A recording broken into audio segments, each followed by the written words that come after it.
అలాగే పరుల ధనమునకు విద్యాపరిణతికి తేజమునకు బలమునకు మనం బెరియగ అసహ్యపడునన్నరుడు తివులు లేని వేదనం పడునధిపా.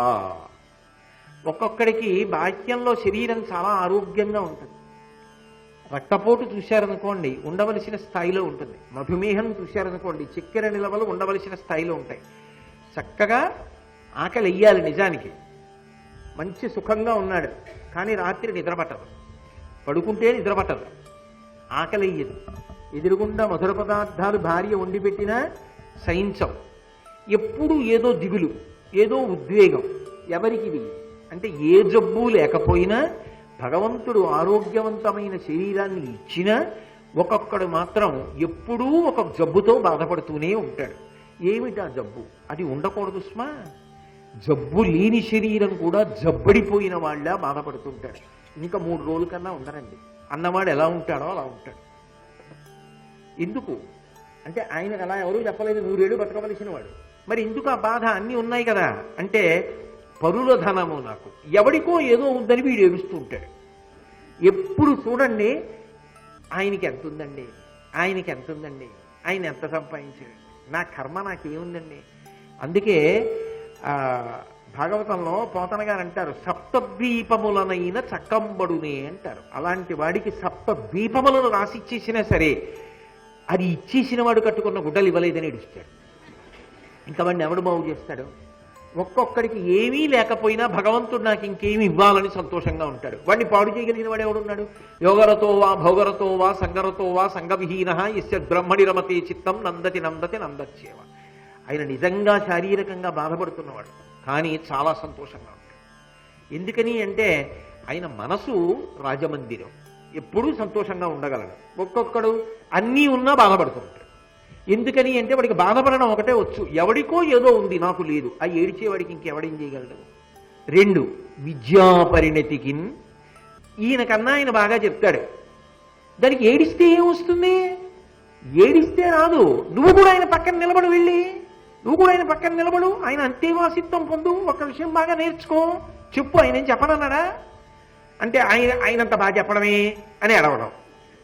ఇంకా తేజమునకు ఒక్కొక్కళ్ళకి గొప్ప తేజస్సు ఉంటుంది. అది పుట్టుకతో వచ్చిన లక్షణం. ఒక్కొక్కళ్ళు అందంగా ఉంటారు. వాళ్ళు అందంగా ఉన్నారే అని ఏడిస్తే అందం వస్తుందా? అంత వికారం వస్తుందా ఏడుపు వల్ల? లేదు. అవతల వాళ్ళలో కాంతి ఉంది, ఆ కాంతి చూసి ఏడిస్తే ఏమొస్తుంది? నువ్వు ఉపాసన చేయి, వస్తుంది తేజస్సు. బలమునకు ఒక్కొక్కడి శరీరం బలంగా ఉంటుంది. ఉందనుకోండి ఆయన అదృష్టం. పరమేశ్వరుడు ఆయన అలా నిర్మాణం చేశాడు. ఏ జన్మలో పుణ్యం చేశాడు? బలమైన శరీరం ఇచ్చాడు. ఈ జన్మలో నాకు అలా లేకపోయినా భగవంతుడి అనుగ్రహం వల్ల ఉత్తర జన్మలలో బలమైన శరీరమును పొందేదను కాక అనుకోవాలి. అంతేగాని ఆయన చూడండి ఎంత బలంగా ఉంటాడో అని ఏడిస్తే ఏమొస్తుంది? ఆయన ఇంటికి వెళ్ళి ఉప్పు తిప్పుకోవాలి కదా. ఏడుస్తూ వీడు పడుకుంటాడు. కాబట్టి బలమునకు ఎప్పుడూ మనసులో ఓర్వలేక మండిపోయేటటువంటి వాడు ఉంటాడు. వాడు ఎప్పుడూ చల్లగా ఉండలేడు. అది లోపలి మంట. ఆ మంటని ఆర్పగలిగిన వాడు లోకంలో ఎవడూ లేడు. వాడికి వాడే ఆర్పుకోవాలి. అటువంటి స్థితిని ఎన్నడూ పొందవద్దు సుమా. ఎదిరికి హితమును ప్రియమును మదికింపును గాక పలుకు మాటలు పెక్కెయ్యొదవినను లెస్స అటుగాక ఇది ఎదియన ఊరకునికి ఎంతయు ఒప్పును. ఒక మాట మాట్లాడేటప్పుడు సారవంతమయ్యి ఉండాలి. ఆ మాట మాట్లాడావు అంటే అవతల వాళ్ళ వినడం వల్ల వాళ్ళకి ఏదో ప్రయోజనం కలగాలి. నేను ఇది విన్నాను, ఓ ఇది నేర్చుకున్నాను, దీని వలన నేను ఇవాళ 1 గంట వింటే నేను ఇది చెయ్యగలను, కనీసం నేను ఇది చెయ్యొచ్చు, నేను ఇది చెయ్యలేనిది ఏం కాదు, ఇది నేను అనుష్ఠించదగిందే, ఇది నాకు పెద్ద కష్టం కాదు అని వాడికి ఒక పూనిక కలగాలి. ఇది నేను చేస్తాను అని మార్పు వచ్చేటట్టుగా, ప్రియముగా, హితముగా, సంతోషపడేటట్టుగా, విన్నవాడు జీవితంలో ఒక్క మెట్టైనా పైకి ఎక్కేటట్టుగా నువ్వు మాట్లాడాలి. అలా మాట్లాడడం నీకు చేత కాకపోతే మాట్లాడడం కన్నా మాట్లాడడం మానేసి ఊరుకోవడం మంచిది. నిర్మోహమాటంగా చెప్పేశాడు విదురుడు. అందుకే ఎదిరికి హితమును ప్రియమును మదికింపును గాక పలుకు మాటలు పెక్కెయ్యొద వినను లెస్స. అటువంటి మాటలు రోజూ మాట్లాడినా తప్పులేదు, హితము కలుగుతాయి, అవతల వాళ్ళకి చక్కగా ప్రయోజనం కలుగుతుంది. అలా కాదు, ఏమీ ప్రయోజనం ఉండదు ఆ మాటల వల్ల. పొల్లు అన్నప్పుడు అటువంటి మాటలు మాట్లాడకుండా ఊరుకోవడం వచ్చింది. మాట్లాడడం కన్నా మౌనము వలన గౌరవాన్ని పొందుతాం. ఆయన పాపం అలా మాట్లాడడం రాదు, ఆయన మాట్లాడటం అదో గౌరవం. మాట్లాడడం రాదు కానీ మాట్లాడకుండా ఉండడం, అప్పుడు భరించడం కష్టం. ఆ స్థితి తెచ్చుకోవద్దు. ఎంత నిర్మోహమాటంగా నిర్దాక్షిణ్యంగా అడిగినప్పుడు మొహమాటం లేకుండా ఉన్నది ఉన్నట్టుగా మాట్లాడేస్తున్నాడండి. అంతేగాని ధృతరాష్ట్రుడిని స్తోత్రం చేద్దామని మాట్లాడలేదు విదురుడు అని ఒక అద్భుతమైనటువంటి మాట చెప్తున్నాడు. తనువున విరిగిన ఎలుగుల అనువుగ బుత్సంగవచ్చు అతినిష్ఠుర తన్మనమున నాటిన మాటలు వినుమిన్ని ఉపాయముల వెడలున ఎధిప.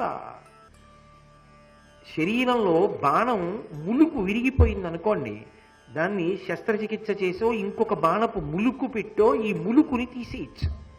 కానీ అవతల వారి మనసు గాయపడేటటువంటి మాట కానీ తొందరపడి మాట్లాడేశారనుకోండి, ఆయన ఆఖరి శ్వాస వరకు అది గుర్తొచ్చినప్పుడల్లా బాధపడుతూనే ఉంటాడు.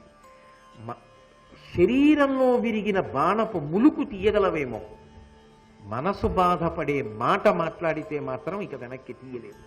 చాలా కష్టం. చాలా జాగ్రత్త సుమా.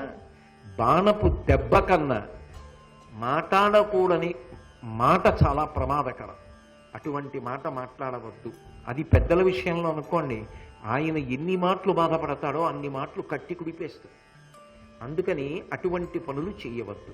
ఎంత గొప్పగా మాట్లాడాడండి మహానుభావుడు, ఎంత చక్కటి మాటలు చెప్పాడండి. నిజంగా జీవితంలో అనుష్ఠించదగిన విషయాలు ఇవన్నీ.